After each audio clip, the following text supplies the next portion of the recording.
Toot toot doo toot toot. Oh, hello, I didn't see you there.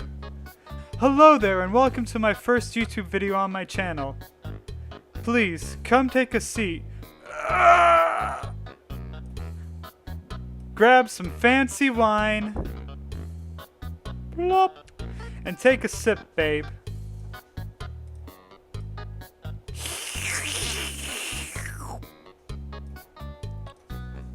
I want to tell you a tale of an amazing story of a young adolescent boy featuring his friends breaking into an abandoned house. A story where a 14-year-old encounters a strange yet fun experience. A story filled with fear and anxiety. So let's dive straight in, shall we? On a nice and sunny summer evening, my three friends, I won't use any real names, so here's Broccoli, Rose, and Donut. We were all having a boring time together at my house. You know, it's like Phineas and Ferb. We were thinking of doing something fun on this beautiful summer day, except we lack many brain cells to do anything at all productive. So what do 14-year-olds think of doing? Breaking into an abandoned house, of course. There was 2 abandoned houses about a kilometer away. Yes, I am Canadian. And so we all decided to walk there. We finally arrived at 2 abandoned houses, and we decided to enter the one on the right. So how did we get in?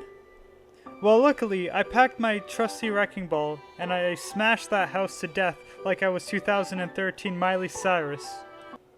I keep it like a wrecking ball! Hopefully I won't get copyrighted from that. Hee hee. Well, actually no. The front door was locked. Yes, we checked the front door and I don't know what we were expecting. But we did manage to open the door at the side of the house, which was totally open. Also, I forgot to mention that this was in broad daylight, so cars were passing by across the street and just basically staring at us. I bet that they were thinking, "The youth are such troublemakers." All of my friends decided to go inside, and I stayed out for a while keeping watch, which turns out that I'm the worst security guard ever, because I eventually got bored and I wanted to go inside.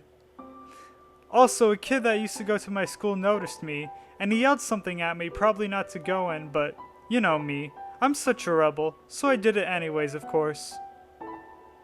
I entered the house, and I swear to Thanos, I thought I walked into Spider-Man's lair. Like, there was so much spiders and webs everywhere. Everything was destroyed and dirty, windows were broken, and objects were even destroyed. We checked the house a bit, and I remember being on the top floor and finding Warp Tour posters everywhere. I thought it was kind of cool because grade 8 me was also into a lot of punk during that time. We love and stand Blink-182 Shoe and My Chemical Rom-Com. Absolute clownery.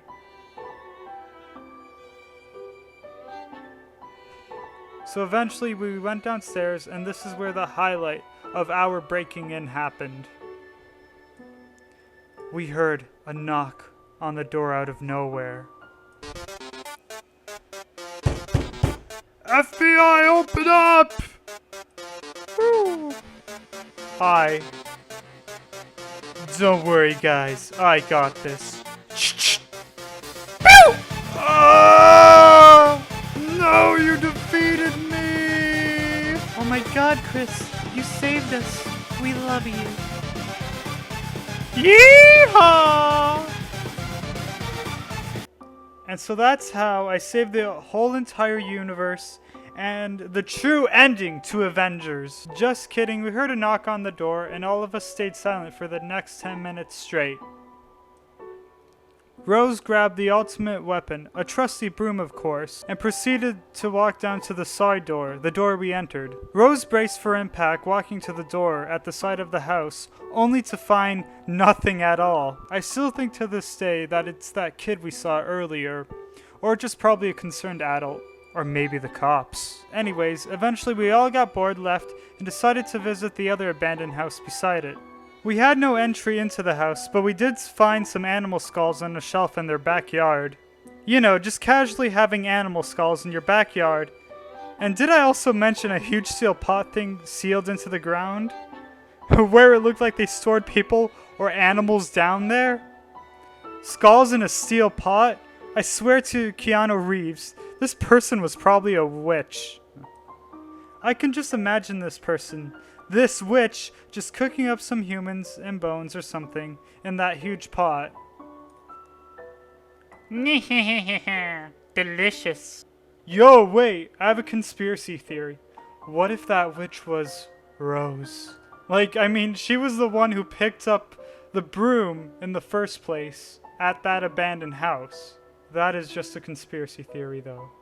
And so after that, all of us decided to go home and let our brain cells slowly process what we have just experienced that day. And that is the end to a beautiful and yet strange story. Please make sure to comment and subscribe. That would be greatly appreciated. And remember to keep on thriving, my sweets. Goodbye!